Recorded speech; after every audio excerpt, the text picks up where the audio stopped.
अस्सलाम वालेकुम सभी को आदाब, नमस्कार, सत श्री अकाल, जय हिंद, जय भारत। उम्मीद करता हूं आप सभी लोग ठीक होंगे।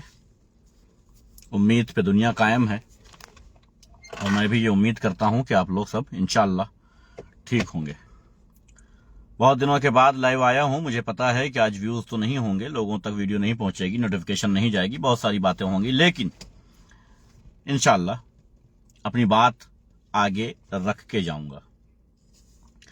आज मैं आया हूं पंजाब सरकार के निकम्मेपन को लोगों के सामने रखने, पंजाब सरकार के निकम्मेपन को लोगों के सामने रखने, लोगों को बताने कि पंजाब सरकार क्या कर रही है। दिल्ली में सरकार बनाने के वक्त बहुत सारी ऐसी बातें थीं जो केजरीवाल ने कही थी, वही सब कुछ लागू करने की बात पंजाब में थी। यानी पंजाब में भी शिक्षा पर जोर दिया गया था, एजुकेशन पर जोर दिया गया था। यह बताया गया था कि जैसे दिल्ली में हमने एजुकेशन फ्री कर दिया है, वैसे ही हम पंजाब में एजुकेशन को फ्री कर देंगे। साहब, फ्री की बात तो छोड़िए, फ्री की बात छोड़िए, एडमिशन लिया अपने पैसे से, पैसा दे करके। सीटें खत्म हो गई थी यूनिवर्सिटी में, सीटें खत्म होने के बावजूद झोल किया गया और कहा गया कि अभी भी सीटें बाकी हैं, आप लोग एडमिशन करा सकते हैं। लोगों ने, बच्चों ने एडमिशन करा लिए। जब बैठने के लिए दिक्कत आई तो बच्चों ने कहा कि भाई आपने कहा था कि जगह है, यहां तो जगह ही नहीं है, सीटें नहीं हैं, लोग ज्यादा हैं, बच्चे ज्यादा हैं, एडमिशन ज्यादा हुए हैं, जगह कम है। उन्होंने कहा ये आपसे मतलब नहीं है, ये मैनेजमेंट का मामला है, ये मैनेजमेंट अपने हिसाब से देख लेगा, आप लोग पढ़ाई करिए। 1 साल तक ऐसे ही काम चलता रहा। ये शिक्षा में कितनी बड़ी धांधली है ये देखिए पहले आप। 10 सीट अगर हैं और 20 लोगों को एडमिशन किया जा रहा है तो क्यों और कैसे? इसकी जानकारी क्या भगवंत मान सरकार को नहीं है? और अगर नहीं है तो बड़े बड़े दावे किस बात के फिर? यानी कि है, क्योंकि सबसे ज्यादा जोर शिक्षा पर दिया गया था, सबसे ज्यादा जोर शिक्षा पर ही दिया गया था। खैर, जब बच्चों ने कहा कि भाई 1 साल हो गया है, अब क्या करें, तो उन्होंने क्या किया कि दूसरे एक कॉलेज में, यह सोचने वाली बात देखिए कितनी बड़ी धांधली हो रही है यहां पर, एक दूसरे कॉलेज में उन बच्चों को शिफ्ट कर दिया और यह कहा कि साहब ये कॉलेज नहीं है जहां हमने आपको शिफ्ट किया, ये कॉलेज नहीं, ये सेक्शन है, ये गर्ल्स का सेक्शन है, आप यहां पर बैठिए, यहां पर आपको एजुकेशन मिलेगी। करते करते 2 साल निपट गए। 3 साल का कोर्स है, 2 साल हो गए। तीसरे साल उन बच्चों से यह बोल दिया गया कि भाई आप अपना अपना इंतजाम कर लीजिए, अब मेरे पास कोई सुविधा नहीं है। यानी पैसा ठगने के बाद, 2 साल बच्चों के बर्बाद करने के बाद, तीसरे साल यह कह दिया जाता है कि हमारे पास कोई सिस्टम नहीं है, आप अपना इंतजाम कर लीजिए। वो बच्चे धरने पर बैठ जाते हैं।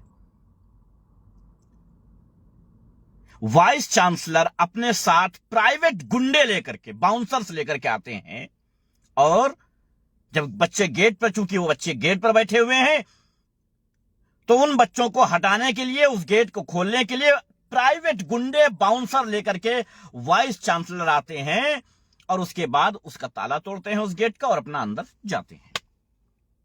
जब इसका विरोध करती हैं वहां बैठे बच्चे, वहां बैठी बच्चियां जब इसका विरोध करते हैं तो उनके प्राइवेट गुंडे, मैं पंजाब सरकार से मुखातिब हूं, यह बात केजरीवाल और केजरीवाल के आसपास रहने वाले लोग समझ लें, जान लें, पहचान लें।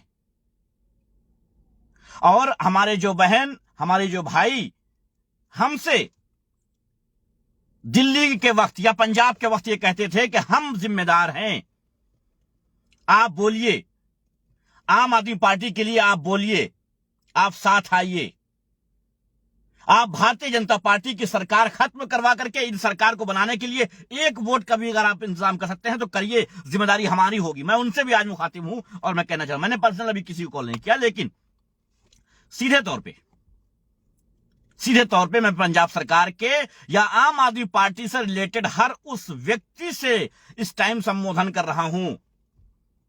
उन बच्चियों के हिजाब फाड़ दिए जाते हैं,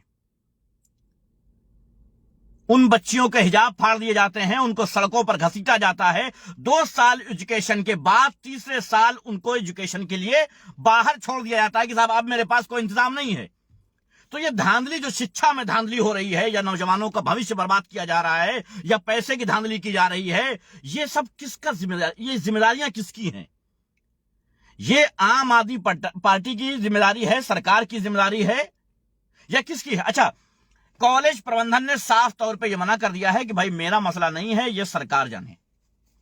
कॉलेज प्रबंधन ने सीधे तौर पे ये कह दिया है कि भाई हमने कुछ नहीं किया है, ना हमने पुलिस बुलाया है, ना पुलिस से लाठी चलवाई है, ना आपका हिजाब फड़वाया है, ना आपको मारा है, ना पीटा है। ये प्रशासन जाने, सरकार जाने, हमसे कोई ताल्लुक नहीं है इसमें।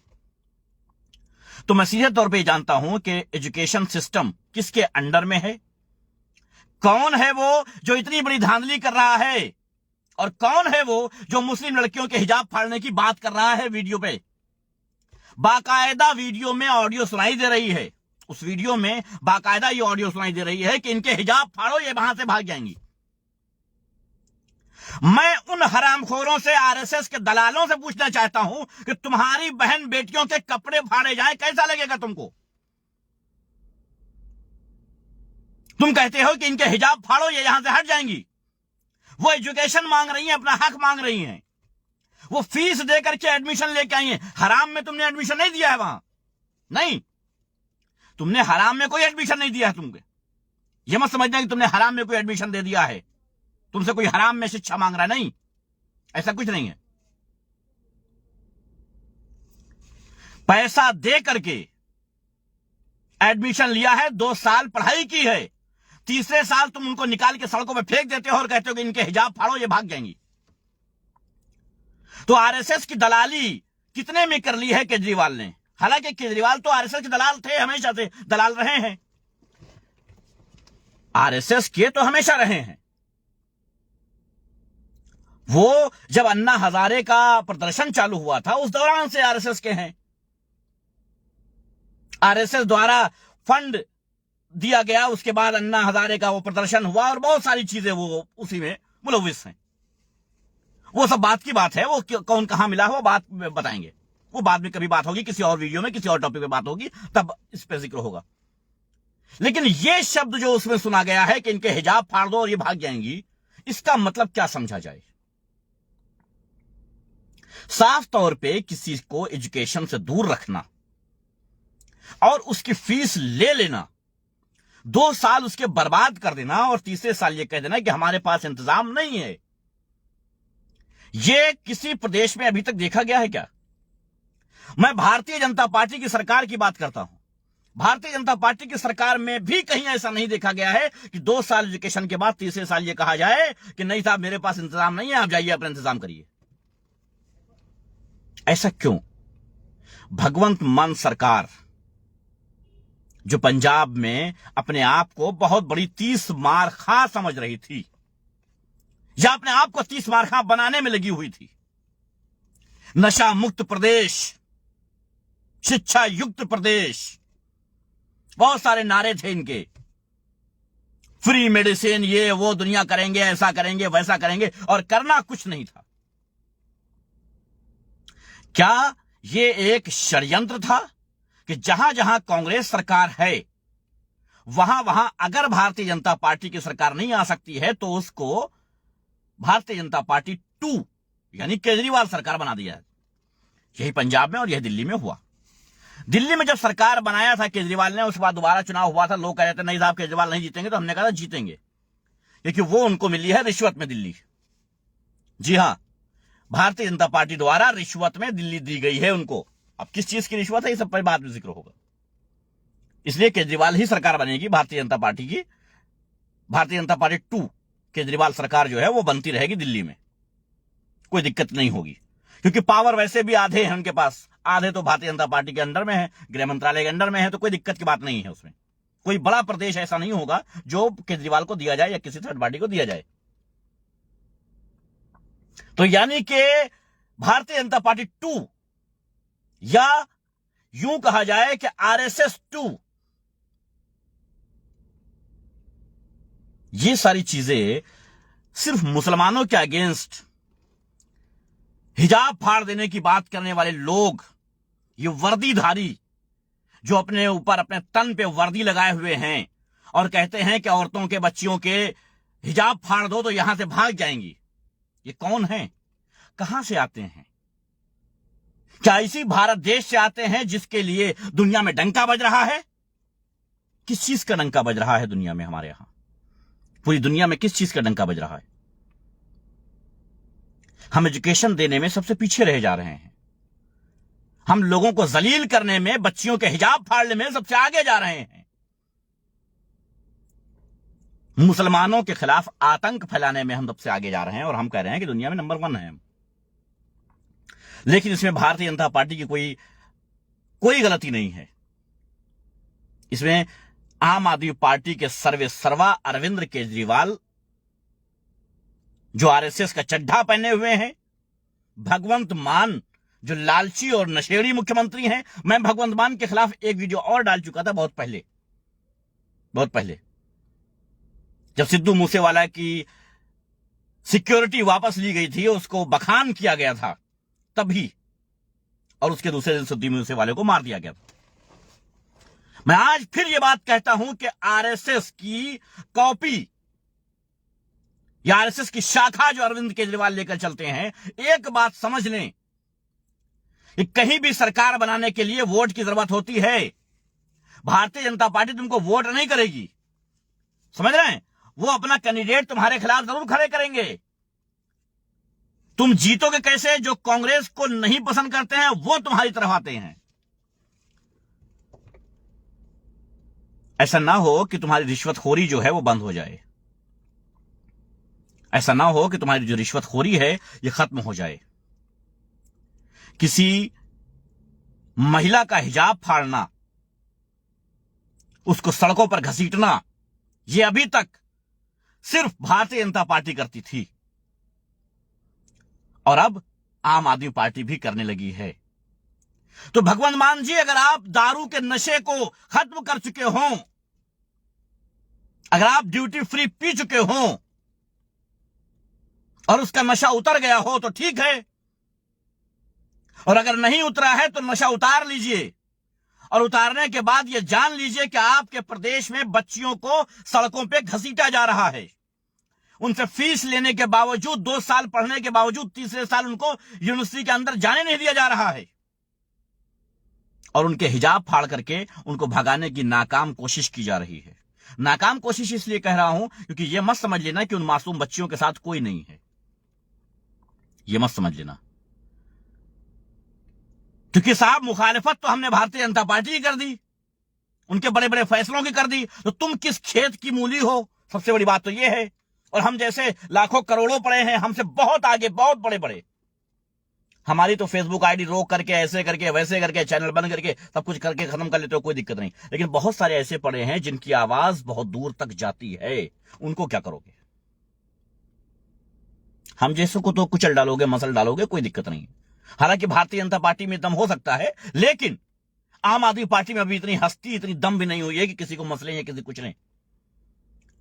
अपनी जोर आजमाइश करना है तो किसी मर्द पर करो। किसी बच्ची के हिजाब के साथ खेलना यह मर्दानगी नहीं कहते हैं। किसी बच्ची के हिजाब को उखाड़ना, किसी बच्ची के हिजाब को फाड़ना, उसके कपड़े फाड़ना, इसे मर्दानगी नहीं कहते हैं। मैं पंजाब पुलिस से भी बता दे रहा हूं, एक बात याद रखना, तुम्हारी बच्चियां भी हैं, उनके तन पर भी कपड़े होते हैं। जरा गौर करना, सोचना, तुम क्या कर रहे हो। लाठियां मारना, घसीटना, यहां तक तो चलो ठीक था, जालिम लोग यही कर सकते हैं, लेकिन किसी बच्ची के कपड़े फाड़ना, हिजाब उतारना, जरा अपनी हैसियत और अपनी औकात में रहकर किया करो। अपनी हैसियत और अपनी औकात में रहकर किया करो। यह मत समझ लो कि तुम्हारी सरकार बन गई है तो तुम जो समझ में आएगा करोगे। हिटलर की भी गवर्नमेंट थी एक दौर में, बादशाहत थी, आखिरकार उसको सुसाइड करना पड़ा था। इसलिए कह रहा हूं कि ऊपर वाले की लाठी में आवाज नहीं होती है। माननीय आरएसएस की बी टीम आम आदमी पार्टी, याद रखिएगा। मैं लोगों से रिक्वेस्ट करता हूं, जो पंजाब के लोग हैं और जो आम आदमी पार्टी से रिलेटेड हैं, और जो बहन जो भाई हमसे संपर्क में रहते हैं, हमें जानते व पहचानते हैं, चुनाव के वक्त हम जिनके काम आते हैं, वो इस बात को ख्याल रखें कि हम उनसे कभी फेवर नहीं मांगते हैं। हम पर मुकदमात हुए, हमने कभी उनकी हेल्प नहीं मांगी। हमने किसी मेडिकल कॉलेज का कोई फॉर्म नहीं मांगा कि साहब एक रूम दिलवा दो, उसमें एडमिट करवा दो कोई पेशेंट। हमने किसी कॉलेज यूनिवर्सिटी के लिए कभी नहीं कहा कि इसमें एक एडमिशन करवा दो। लेकिन हां, जब इस तरीके से जुल्म होगा तो हम तो आवाज उठाएंगे, यकीनन उठाएंगे, और उठाना पड़ेगा। और ये कोई नई बात नहीं है। चाहे कांग्रेस सरकार रही हो, चाहे समाजवादी पार्टी सरकार रही हो, चाहे भारतीय जनता पार्टी की सरकार रही हो, और अब चाहे आम आदमी की सरकार रही हो, 2011 से लेकर के जिस भी प्रदेश में जैसा भी मामलात हुए हैं, उसमें मेरी आवाज आप तक पहुंची है। और अगर मेरी आवाज ना पहुंची होती तो मेरी आइडिया ना बंद हुआ करती, मेरे चैनल्स नहीं बंद हुआ करते, हमारी रीच नहीं रोकी जाती होती। तो ये बात तो आप भी जानते हैं कि पहुंचती है, और व्हाट्सएप के जरिए तो पहुंची जाती होगी। हमारे ये माननीय लोग जो हैं वो याद रखें इस बात को। संजय सिंह जी, आप बहुत बोलने वाले हैं, आप बहुत अच्छा बोलते हैं, संसद में जाकर के आवाज उठाते हैं। लगता है कि आपसे बेहतरीन नेता इस देश में, इस समाज में है ही नहीं है। जाकर के संसद भवन में बहुत चीख के आवाज से, शोर बुला के शोर से बोलते हैं। लगता है कि हां कोई दम वाला शेर बोला है। अब जरा भगवंत मान को एक फोन करिए और पूछिए कि क्या हो रहा है पंजाब में, और क्यों हो रहा है पंजाब में। किसी के हिजाब फाड़ने की अनुमति किसको और किसने दी है, पूछिए संजय सिंह जी। और ये वीडियो अगर आप तक नहीं पहुंच रही है तो कोई बात नहीं, ये वीडियो पहुंचा देना मेरी जिम्मेदारी है। ये आप तक वीडियो पहुंच जाएगी, व्हाट्सएप के जरिए पहुंच जाएगी, चिंता ना करें। जो लोग आम आदमी पार्टी से रिलेटेड हैं वो इस बात को जानते हैं कि आप तक ये वीडियो पहुंच जाएगी। हमने कभी किसी पार्टी के नेता से मिलने की कोशिश नहीं की है। हिंदुस्तान आने के बाद आज तक किसी नेता से नहीं मिले हैं हम, किसी पार्टी से नहीं मिले हैं हम, किसी से मुलाकातें नहीं की हैं, किसी के साथ सेल्फियां नहीं ली हैं, इसलिए कि हम उनकी दलाली नहीं कर सकते। हम उनकी दलाली नहीं कर सकते हैं और ना कभी उनकी दलाली करेंगे। किसी भी पार्टी की दलाली करना मेरे खून में नहीं है। मैं किसी भी राजनीतिक पार्टी की न दलाली किया हूं और न कभी करूंगा। क्या समझते हैं कि मैं राजनीति के किसी एक चोले में जाकर के किसी नेता के पास बैठ करके मक्खनबाजियां कर करके एक गाड़ी में घूम नहीं सकता था? लेकिन हां, यह करने के लिए किसी नेता की दलाली करनी पड़ेगी, किसी नेता के तलवे चाटने पड़ेंगे, जो एहतेशाम रिजवी से नहीं हो सकता। इसलिए कह रहा हूं कि भगवंत मान जी, एक बात कान खोलकर सुन लीजिए। अगर आपकी ड्यूटी फ्री का नशा उतर गया हो, दारू का नशा उतर गया हो, शराब का नशा उतर गया हो, चरस और गांजे का नशा उतर गया हो, तो याद रखिए कि किसी भी बच्ची के अगर हिजाब उतारा गया, किसी की भी बच्ची को अगर लाठियों से इस तरह पीटा गया, सड़कों पर घसीटा गया, तो याद रखिएगा कि दोबारा वोट की जरूरत आपको भी पड़ेगी। ये बात याद रखिएगा कि आपके घर में भी बहन बेटियां हैं, इतना ख्याल रखिए। अरविंद केजरीवाल जी दोगलेपन होते हैं, राजनीति में आने के बाद दोगलापन चलता है। कभी भी आप पलटी मार दीजिए, कुछ भी कहिए और कहीं भी पलट जाइए, ठीक है, लेकिन इतना ख्याल रखिए कि किसी भी महिला की इज्जत के मामले में या किसी भी बच्चे के एजुकेशन के मामले में आप दोगलापन करेंगे तो दोबारा वोट की जरूरत आपको भी पड़ेगी, आवश्यकता आपको भी पड़ेगी, और हम जैसे टुटपुंजियों की भी पड़ेगी। याद रखिएगा, हम जैसे जो साक्षात लोग हैं ना, इनकी भी जरूरत आपको पड़ती है। यही बूंद बूंद भर के ना जब आपका घड़ा भरा जाता है, याद रखना कि आपका घड़ा ऐसे ही नहीं भर जाता है। यही बूंद बूंद लोग डालते हैं तब जाकर के आपका घड़ा भरता है। लेकिन आज पंजाब में जो कुछ हुआ, जिस तरीके से मासूम बच्चियों के हिजाब उतारे गए, जबरदस्ती उनको घसीटा गया, उनको एजुकेशन देने के बजाय उल्टा उन पर ही जुल्म किया गया, यह बताता है कि आरएसएस 2, आरएसएस की बी टीम अपने कर्तव्यों में बिल्कुल साफ, सच्चाई के साथ, ईमानदारी के साथ अपने कर्तव्य को पूरा कर रही है। यह वीडियो भगवंत मान तक पहुंचे या ना पहुंचे, लेकिन संजय सिंह जी, आप तक पहुंचाना हमारी जिम्मेदारी थी, मैं पहुंचा रहा हूं। और इस बात को याद रखिएगा कि संसद में चिल्ला चिल्ला करके जो आप बोलते हैं, हम लोग उसकी तारीफ करते हैं क्योंकि आप आवाज उठाते हैं। लेकिन जिस बात पे आप आवाज नहीं उठाएंगे, आपकी सरकार हो और आप आवाज ना उठाएं, तो हम भी इसके खिलाफ आवाज उठाएंगे, ये बात याद रखिएगा। आप पर मुकदमात होते हैं तो केजरीवाल जाकर के उसको खत्म करवा देते हैं, लेकिन हम पर जब मुकदमात होते हैं तो हमको खुद झेलना पड़ता है। लेकिन आपके चुनाव में, जब आपके चुनाव आते हैं, तब हम सबकी जरूरत आपको पड़ जाती है। याद रखिएगा कि हम जैसे एक एक बूंद मिला करके भरने वाले बहुत हैं इस देश में। ख्याल रखिए, किसी बच्ची की इस तरीके से तौहीन करने से पहले याद रखिए इन सब चीजों को। बहुत बहुत शुक्रिया आप सबका। ये बात इसलिए कह रहा हूं ताकि लोगों तक ये खबर पहुंच जाए कि मैं खामोश नहीं हूं। कुछ दिनों के लिए आईडी बंद होने की वजह से, चैनल बंद होने की वजह से मैं खामोश रहा हूं, लेकिन ये ना समझें कि मैं किसी जालिम से डर गया हूं या किसी राजनीतिक पार्टी के दलाली खाने बैठ गया हूं। याद रखिएगा इस बात को। बहुत बहुत शुक्रिया आप सबका। जय हिंद, जय भारत।